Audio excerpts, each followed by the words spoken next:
अपने पीछे करोड़ों की संपत्ति छोड़ गए हैं असरानी। नहीं है कोई भी औलाद, कौन होगा बेशुमार दौलत का वारिस। बॉलीवुड के उस हंसते मुस्कुराते चेहरे ने हमें अलविदा कह दिया है, जिसने अपनी जेलर वाली एक्टिंग से लेकर हर रोल में पीढ़ियों को हंसाया है। हम बात कर रहे हैं दिग्गज अभिनेता गोवर्धन असरानी जी की। 84 साल की उम्र में 20 अक्टूबर 2025 की शाम को वो लंबी बीमारी के बाद मुंबई में इस दुनिया को छोड़ गए। उनकी अंतिम विदाई भी उनकी इच्छा के अनुसार बेहद सादगी से की गई।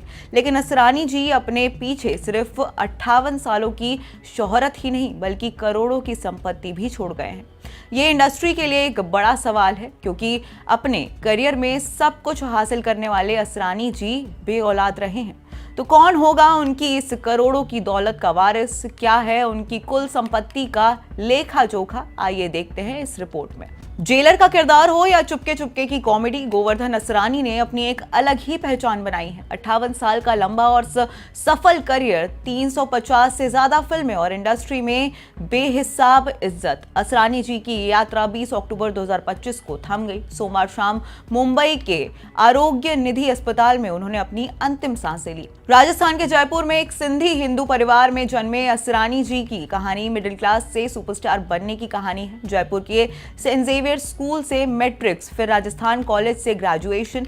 लेकिन ये सफर आसान नहीं था। मिडिल क्लास परिवार से होने के कारण उन्होंने अपनी पढ़ाई का खर्च खुद ही उठाया। ग्रेजुएशन के दौरान ही उन्होंने all India radio Jaipur join किया और एक वॉइस आर्टिस्ट के तौर पर अपने कला की सफर की शुरुआत की। 1967 में हरी कांच की चूड़ियों से उन्होंने बॉलीवुड में कदम रखा और फिर कभी पीछे मुड़कर नहीं देखा। असरानी जी ने अपनी प्रतिभा के दम पर शोहरत के साथ साथ खूब दौलत भी कमाई। मल्टीपल मीडिया रिपोर्ट्स के मुताबिक पर्दे पर कॉमेडी और एक्टिंग के अलावा वो पर्दे के पीछे डायरेक्शन और प्रोडक्शन में भी सक्रिय थे। उनकी कुल नेटवर्थ की बात की जाए तो वो अपने परिवार के लिए कुल 48 करोड़ रुपए की कुल संपत्ति छोड़कर गए हैं। इस संपत्ति में मुंबई में उनका अपना घर भी शामिल है, जिसकी कीमत भी करोड़ों में आंकी जाती है। अब आता है सबसे बड़ा सवाल कि इतनी बड़ी संपत्ति का वारिस आखिर होगा कौन? दरअसल अपनी शोहरत भरे करियर में सब कुछ हासिल करने वाले असरानी जी बेऔलाद रहे हैं। उन्होंने शादी की लेकिन उनकी कोई संतान नहीं थी।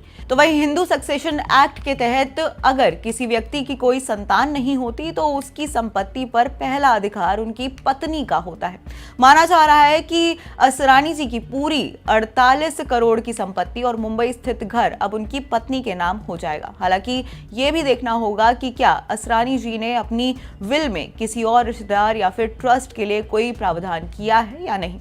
वसीयत की जानकारी अभी तक सामने नहीं आई है। वहीं असरानी जी का फिल्मी सफर भले ही थम गया हो, लेकिन शोले के जेलर समेत छोटी सी बात और भूल भुलैया जैसे किरदारों में उन्होंने जो यादें छोड़ी है वो हमेशा अमर रहेंगी। तो वहीं असरानी जी की अंतिम इच्छा थी कि वो प्रियदर्शन की अगली फिल्म हैवान में अक्षय कुमार और सैफ अली खान के साथ काम करे। ये इच्छा पूरी हो पाई या नहीं, ये तो आने वाली फिल्म ही बताएगी। फिलहाल बॉलीवुड का ये दिग्गज कलाकार अपने पीछे शोहरत, बेमिसाल यादें और करोड़ों की संपत्ति छोड़ गया है। अब ये देखना होगा कि उनकी पत्नी के अलावा उनकी संपत्ति का प्रबंधन कैसे होता है। एक सच्चा कलाकार भले ही शरीर से चला जाए, लेकिन अपनी कला से हमेशा जिंदा रहता है। असरानी जी ने हमें हंसाया और एक विरासत छोड़ी है और हम उनकी परिवार के साथ इस बुरे वक्त में साथ हैं। और आप देखते रहिए स्टेट मिरर।